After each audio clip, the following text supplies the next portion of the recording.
Hey everyone, and welcome back to another episode of Wishbone Football. I am Chad, and welcome into episode 1.16, NFL Conference Projections. I just wrapped up recording episode 15, doing the exact same thing for college conferences, national championship, Heisman winner, and it was a lot of fun. So I wanted to sort of keep the ball rolling, get right into the NFL division, conference, Super Bowl projections. It was a lot of fun, so I just wanted to keep this ball rolling right into NFL. So sitting here Thursday, August the 13th, I am sitting here watching the Raiders lose to the Arizona Cardinals, and it's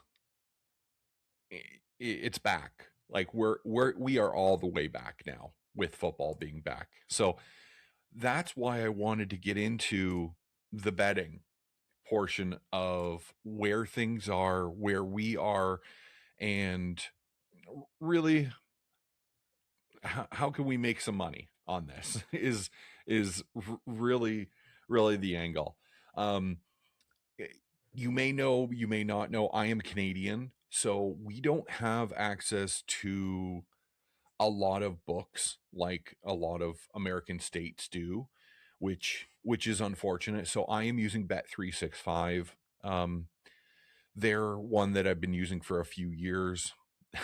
The reason for it is because um, Kentucky Derby and the Big Three are one that pique my interest every year, and they were one of the only ones I can find Canadian wise that would offer me horse betting, live horse betting, and so really that's why they get my money. But um, I want to encourage people to do some shopping around. I said that in my last podcast. Is what you see at the app that you have on your phone may not be the best one out there.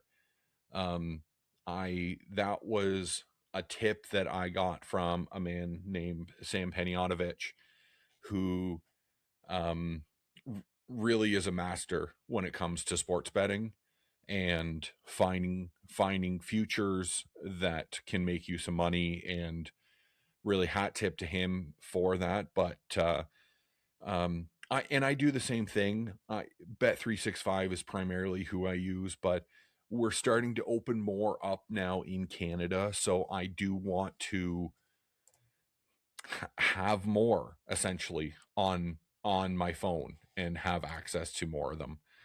But for this piece and the crazy eight division winner eight division winner parlay that we are going to build tonight, I'm excited to do that, and but I am doing it with Bet365. So let's jump right into it here. What I've done is I've went through ahead of time, done some notes on who I expect to win conferences as an objective view on it. Um, I mean, you see my Bills helmet hanging there. I'm obviously a Bills fan, but we will see when we get to the AFC East who ultimately is picked. Um, so we'll lead things off in the North. So we'll go AFC and then we'll go NFC.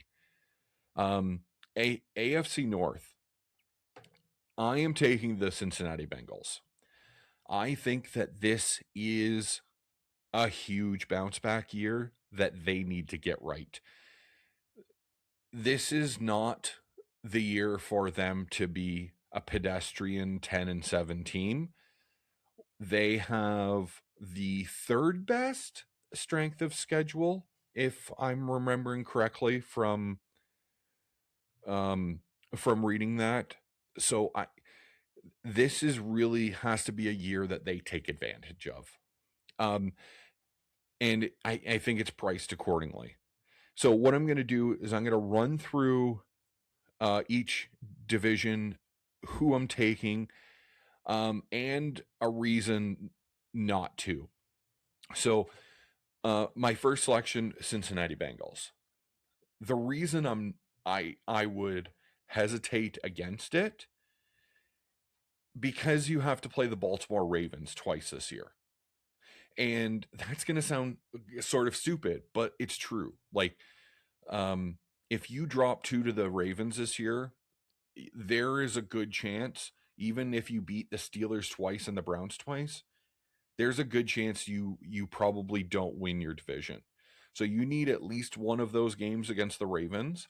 So, and just so you know, the way it's the betting lines work. So the Ravens are minus 110, Bengals are plus 180, Steelers are plus 550, and the Cleveland Browns are plus 2,000, which, I mean, I'll take a look at what the other bets are. I mean, is that a sleeper in the AFC North? Take the Browns. I know it's a long shot, but things are trending up there. And as someone who lives as close to Cleveland as I do, that's one that I always sort of have a secret rooting interest for. The AFC South. The I'm not going to sugarcoat. I'm taking it. I'm taking the Houston Texans. They have one of the most elite defenses we have seen in a very long time, and that's going to be why I take them. There's no other reason.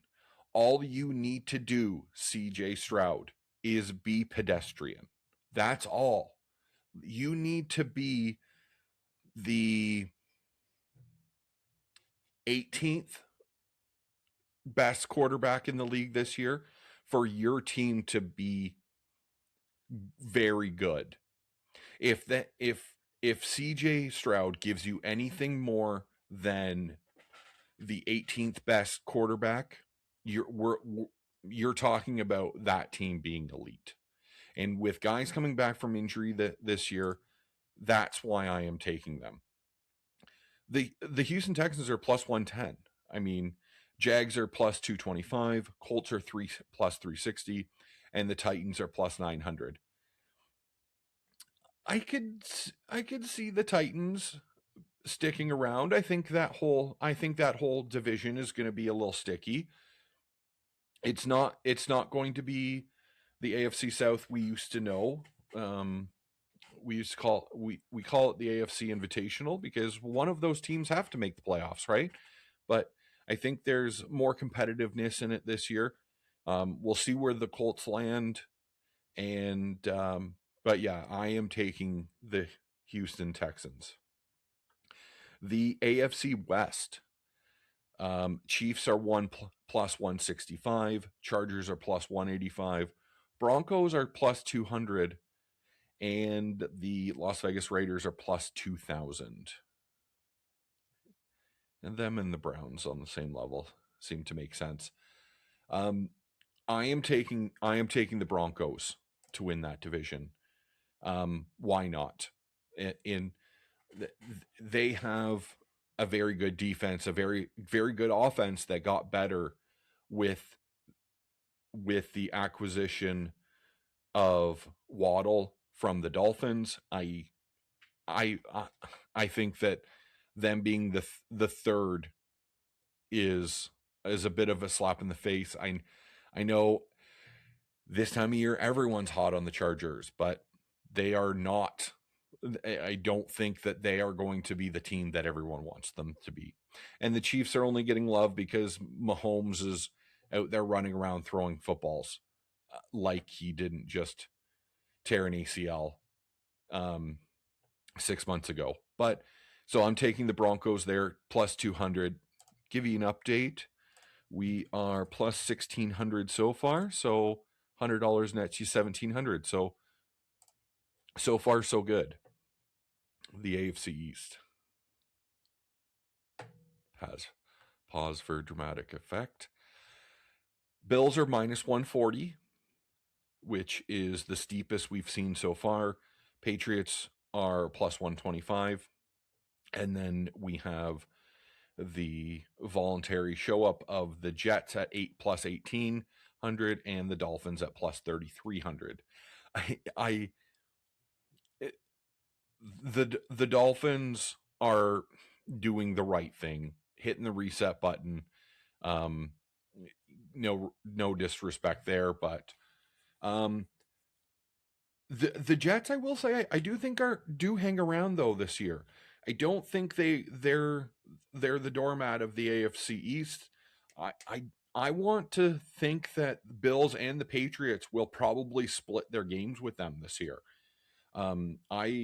I would probably peg the Jets at probably an 8 and 9.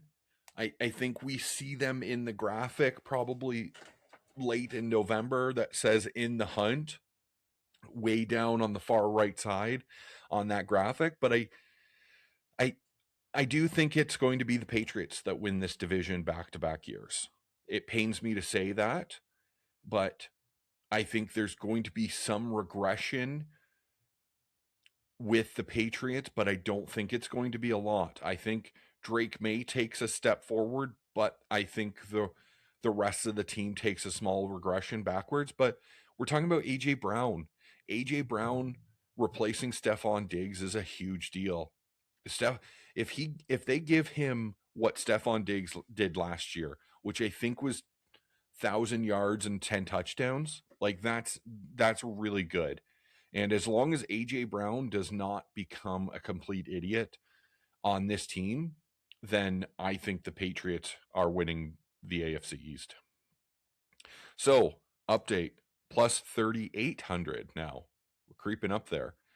This is going to be, I'm going to be making some bets before I go to bed tonight, I think, as we sit here and do an update on the scores. So now let's transition into the NFC. The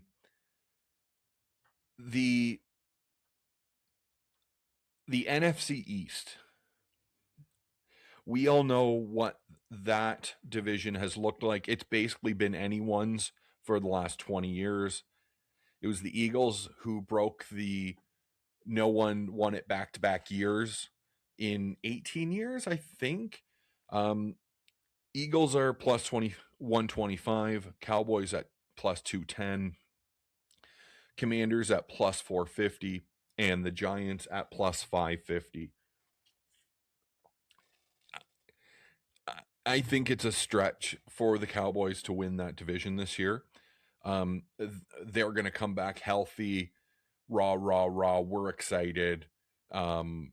Greatest offense in the league. We'll wait to see what happens there. Commanders and hanging around at plus 450. Speaking of Stephon Diggs, I think he is going to be an excellent upgrade for them in that wide receiver room, because really you had Terry McLaurin and then guys after that. I really don't see the Giants or the Commanders winning that. I think it's priced correctly. I think the Cowboys are getting Cowboys numbers at plus 210.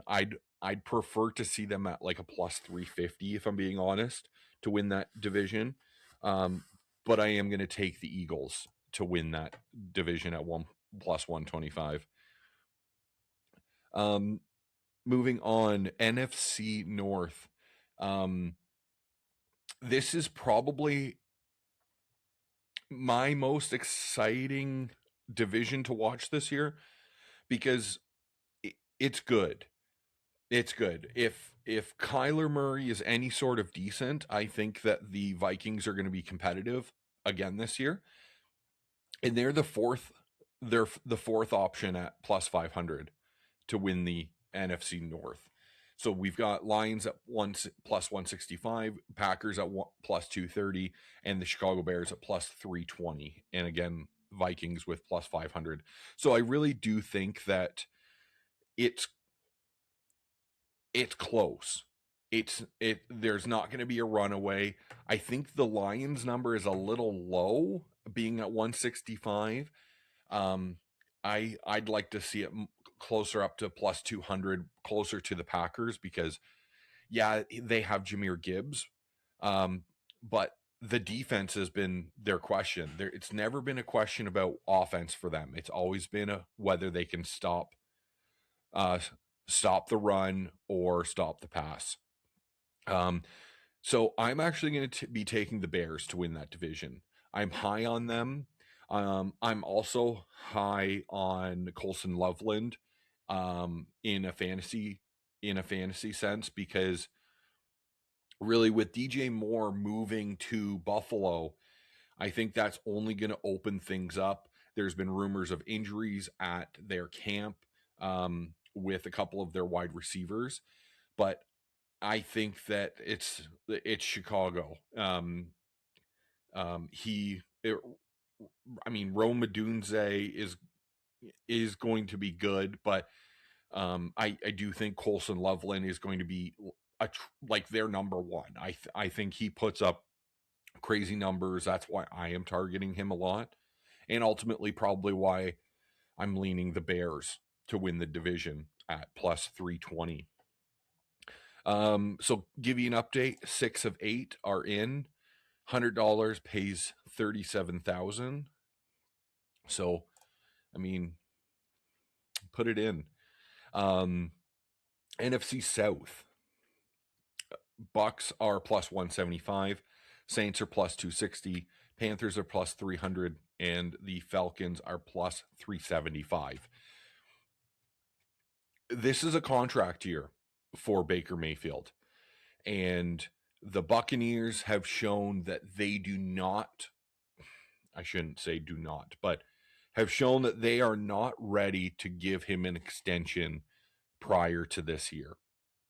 Now, mind you, I'm sitting here, I could be missing a Adam Schefter tweet that says otherwise, but it's a contract year for Baker Mayfield. I expect big things out of him.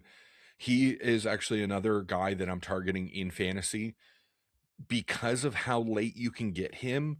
I mean, I think he's like ADP 16, something like that for quarterbacks. So I think that they're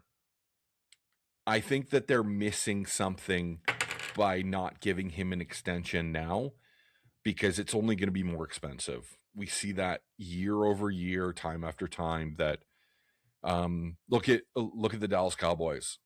They always wait until the last minute for any sort of an extension, and it's always costing them money. But you could also be on the flip side of that and be the Buffalo Bills, who just seem so incredibly excited to give out extensions to their guys that maybe they shouldn't be getting.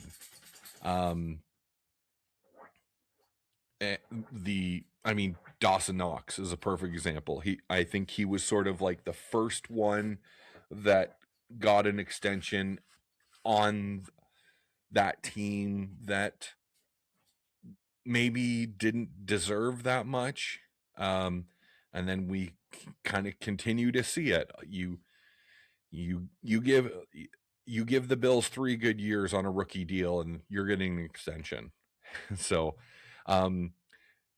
it's the Baker Mayfield piece for me. That's why I am taking them to win the NFC South this year. And show me. The Bucks owner is saying that to Baker Mayfield, so I want to be on board as well.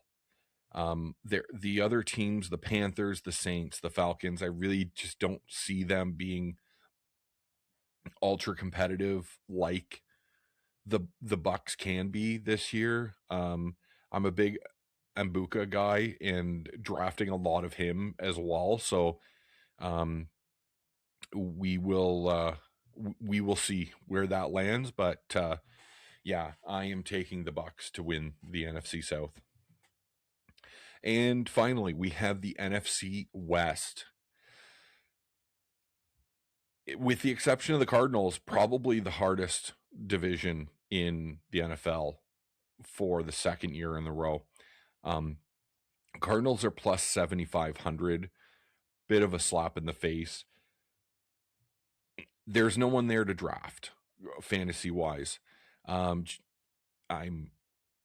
really not high on a lot of them. I'm trying to stay away from any Arizona Cardinal players as much as possible. Might be disrespectful, but I just don't see things clicking there. So Rams are plus 100, Seahawks are plus 200, 49ers are plus 300.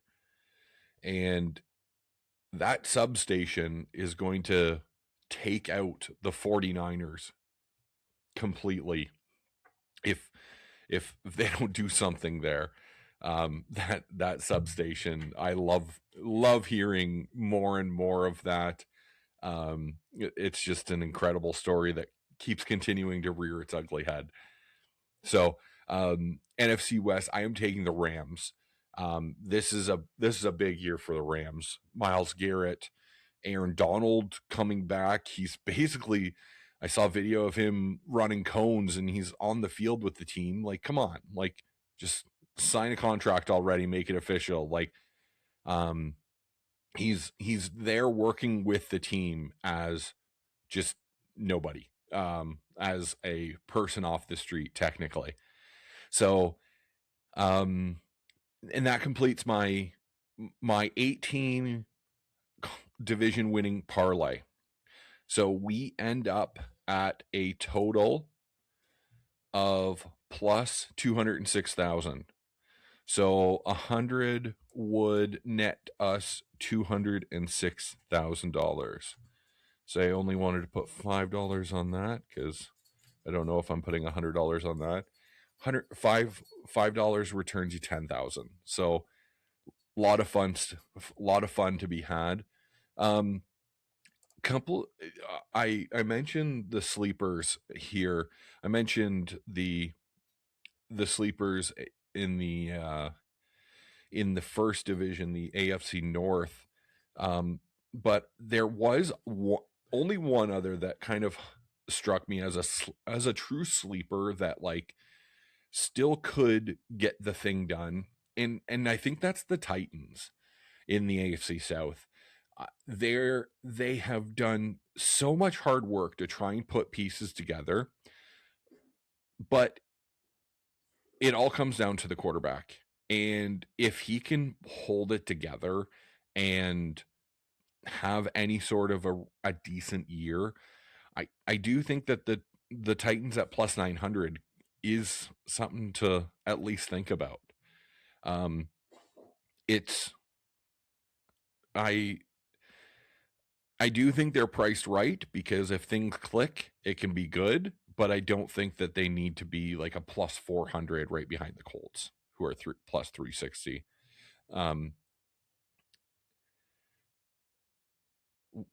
It's they could be sort of the sleeper in that division, and who knows, like maybe it's the Texans and the Titans battling it out to win that conference or win that division if the Texans don't just absolutely run away with it. So moving on to a couple of futures that I have highlighted here. So the first couple of futures that I've wanted to take a look at was the offense and defense rookies of the year. There's a lot of good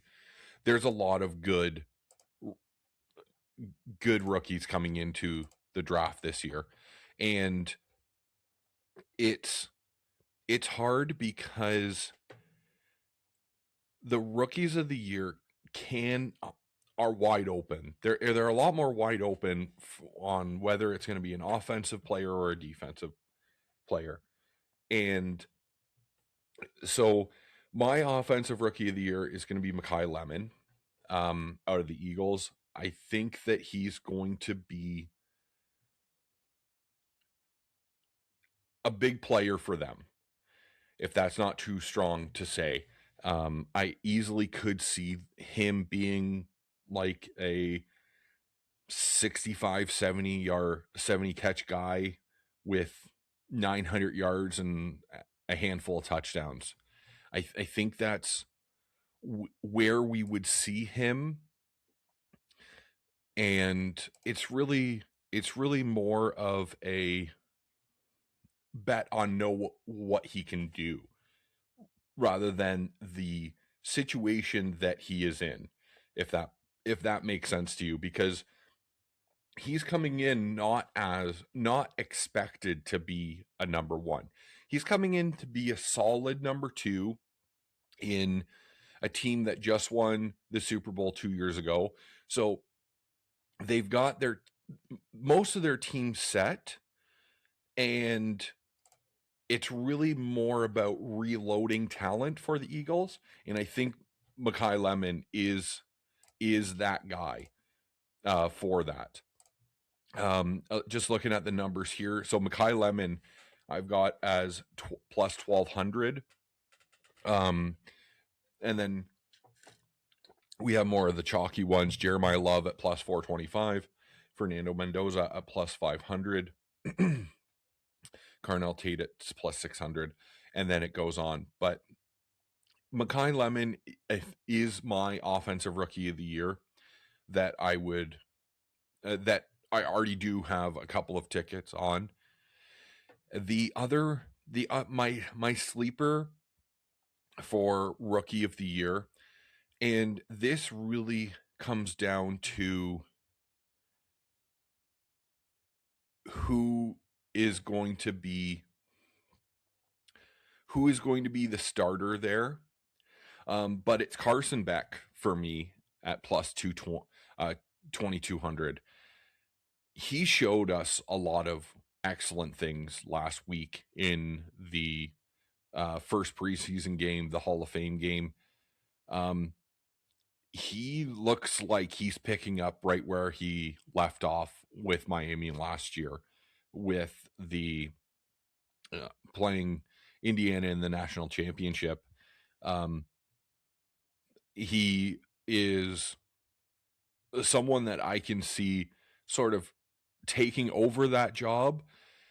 And as Arizona, I know you've got Jacoby Brissett there, but like, that's not a patient owner.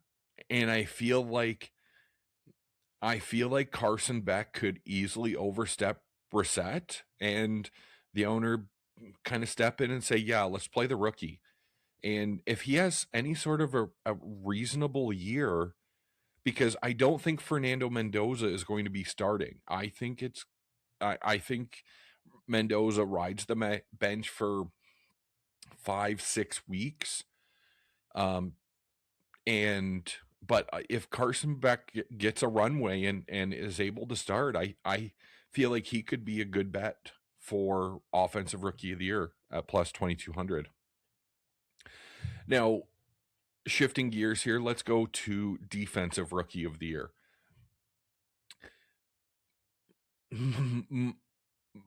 My bet is going to be a lot more chalky on the defensive side of the ball, because I feel like there's only a handful that can actually win it. There's going to be a lot of good guys that help their team a lot this year. But David Bailey is mine at plus 500. He's going to be an absolute freak show. And the only one better than him is Ruben Bain Jr. at plus 475, Mr. Short Arms, if you remember from podcast prior. But there's only a handful around him that I do think that can win it, because as soon as you get past Ruben Bain, David Bailey, Arvell Reese, basically like the big three edges that were taken in this year's draft. You then get into Caleb Downs, Sonny Styles, Mansour Delane. It it quickly falls off. I think the sort of tier breaks when it comes to the rookies. So, a defensive rookie of the year is David Bailey, who I think is going to win it. Now, I will take one more sleeper here, and this is a long shot because of the position he plays, but he could be a day one starter and be incredible. And I've talked about it before. It's Caleb Banks, at Minnesota.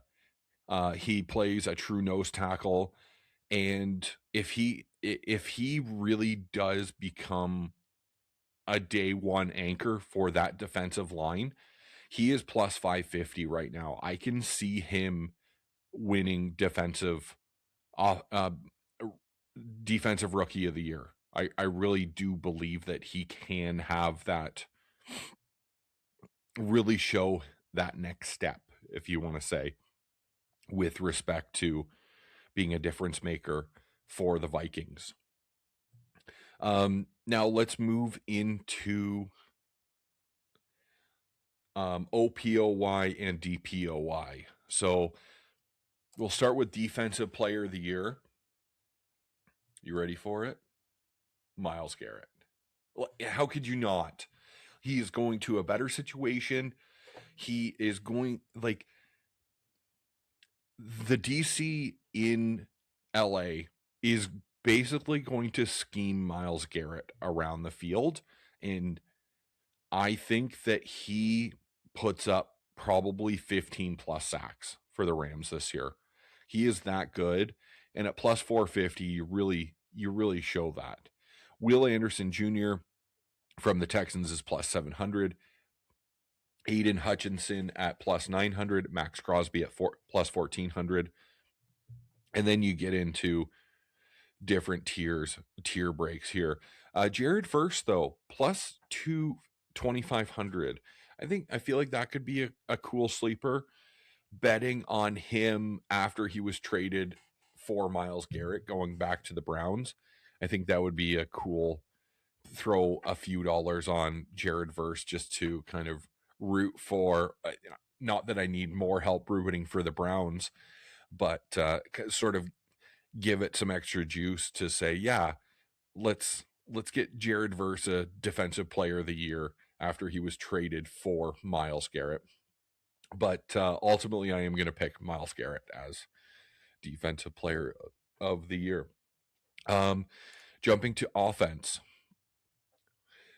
This one, it took me a while to kick around. I'm not going to lie, because my selection for Offensive Player of the Year is the number, like the shortest odds, and that's Jahmyr Gibbs. Because I think we're quickly going to realize, especially the Bills, because the Bills host the Lions to open their stadium week 2 Thursday night. So I think we're quickly going to realize again and again, like we have seen over the last 2 years, is that Jahmyr Gibbs runs that offense. All the carries, all of the catches out of the backfield. That's why, like, his draft position is 1.2, right? Because you know how good Jahmyr Gibbs can be. Second selection is Bijan Robinson. There it is, final. Arizona 27, Las Vegas 14. As a live update for you. Jamar Chase is plus 1,000. Puka plus 1,100. Last night I was actually watching the ship chasing guys talk about Puka Nacua at length, and there's an injury issue there. But what the guys got into on ship chasing last night was really about the possible suspension with the woman who is bringing bringing a legal claim against Puka for biting her. And so I'm definitely drafting a whole lot of Puka Nakua. I am not really thinking about the suspension aspect. It's more the injury. It's more the injury piece for me. But Puka is too good to pass up on, especially when you're getting him like 6th overall sort of thing, 6th, 7th overall. I think he's too good to pass up on it, and I think a lot of the Rams offense will be centered around Puka. And then just a couple others to round out OPOY. Christian McCaffrey plus 1,400, Jackson Smith and Jigba plus 16, Jefferson's plus 16, CD Lamb's plus 2,000, Derrick Henry's plus 2,000. James Cook plus 2,500. I think there is a little bit of, I want to bet that, not just because I'm a Bills fan, but also because of what he can be now.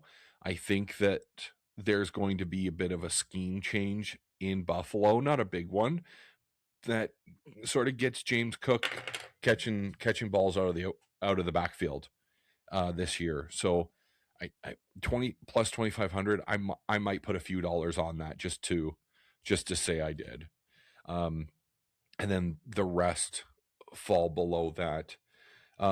So let's get into a MVP selection here. So the Josh Allen plus 550, Lamar Jackson plus 750, Joe Burrow plus 850, and then Drake May, Justin Herbert are plus 1,000, Patrick Mahomes plus 1,100. My selection for the MVP this year is going to be Josh Allen. I think I think that they need him to be even more of a focal point than he already is, with the change of defensive scheme, with a new DC coming in, change of head coach with Joe Brady taking over for Sean McDermott. It plus 550, I don't really like betting that, especially on a MVP future. You'd like more of a plus 1,000, but I mean, I think it is going to be Josh Allen getting a second. And that is what is going to lead me into my Super Bowl prediction. I think that we truly do get, I mean, every Super Bowl is good, but I do think that we do get one of the best Super Bowls we've had in a long time this year. And that's going to be the Buffalo Bills versus the Los Angeles Rams. It's Stafford. The Rams are trying so hard to squeeze every last ounce of life and football out of Matt Stafford. Look at what they're doing on the defense. Look at what they're doing on the offense. Aaron Donald coming back, probably, more than likely. Let's look at that. Is there a prop for defensive DPOY for Aaron Donald?